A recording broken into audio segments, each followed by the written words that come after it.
seamless. The nail clipper was invented. This is my fact. The nail clipper was invented by a company in America that made artillery for the U.S. Army. So you've lied. Same methods that they use for the artillery, they use for the nail clipper. You've lied extensively through this podcast. In fact, I'm struggling to think of any truths you may have told. Did I?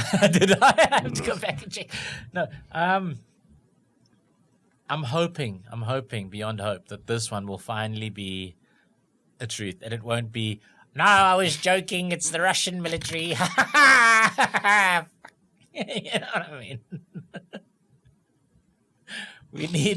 We need an actual fact out of you. What is the artillery method that they've put into the nail clipper? Like, is it? Can you tell me more about that? Well, I'm not talking about any nail clipper. I'm talking about the compound lever.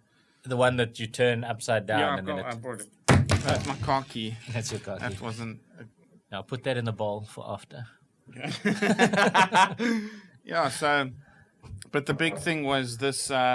This rivet. Yes. Is not the. Hang on. It's not the pinned rivet. It's the notcheted rivet. And that's big something they difference invented for the nail clipper. Yeah, so the notch would be this thing that they've put this bar under, right? Yeah, because it locks in there and you can spin it around. Amazing. So it's an incredible invention. As opposed to the scissors, some people still like to use the scissors. Yeah, no, it's stupid. Look, I mean, and it was the year was 1947. 1940, so after World War II. Yeah.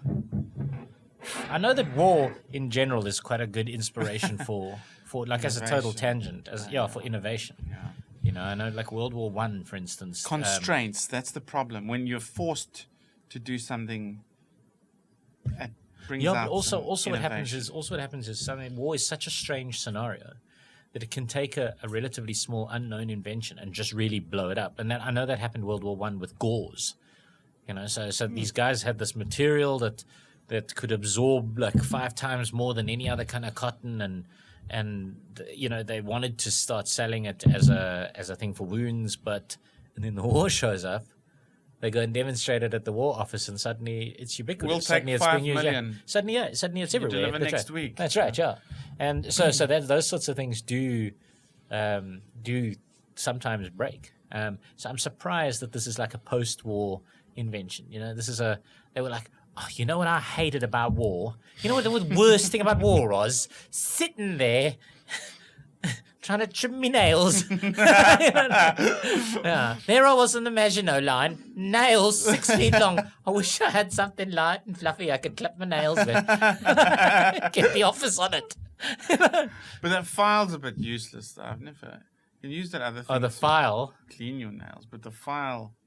I mean the hook, because it's essentially just steel, isn't it? Yeah. Just like ripping into yourself with a piece of steel. But okay, all right, cool. Sure, 1947, invented by a company that usually made artillery. Fine. I've got to be right eventually. By the law of sheer bloody mindedness, I have to be right eventually. You are. Fine. Yes, you are. Finally. I forget their name, but they were... Good. Once again, you've brought all of the facts to the table here. Yeah, but they were a company made artillery for the U.S. Army and then invented the compound lever nail clipper. And what did they make for the U.S. Army? Do you know any of their inventions? No. Oh, just artillery. Just artillery components. Oh, I see. Okay. Yeah. So it was that rivet really that they used on some other stuff. Yeah. And they were like, you know what's sweet about this rivet? You can cut the ends off your nails with it. I mean, I think the invention it's amazing. I mean, really, it's like it's so simple and it's so effective. And it's like you press down and then first you spin around and you press down. And it's like... This is the next 10 minutes of the podcast, folks. This is okay. We can go... Okay, so, Dietz, have you got any nails you need to clip on the podcast? So cool. And then, but I mean, you put pressure and then it... No, it is a fantastically simple invention. It really is. Yeah. I'm a big fan. Synagogues around the world were going for this after. Yeah, slightly larger version. It's a bit, because before that they were using Madame Guillotine and the little boys were so nervous to... There's an invention.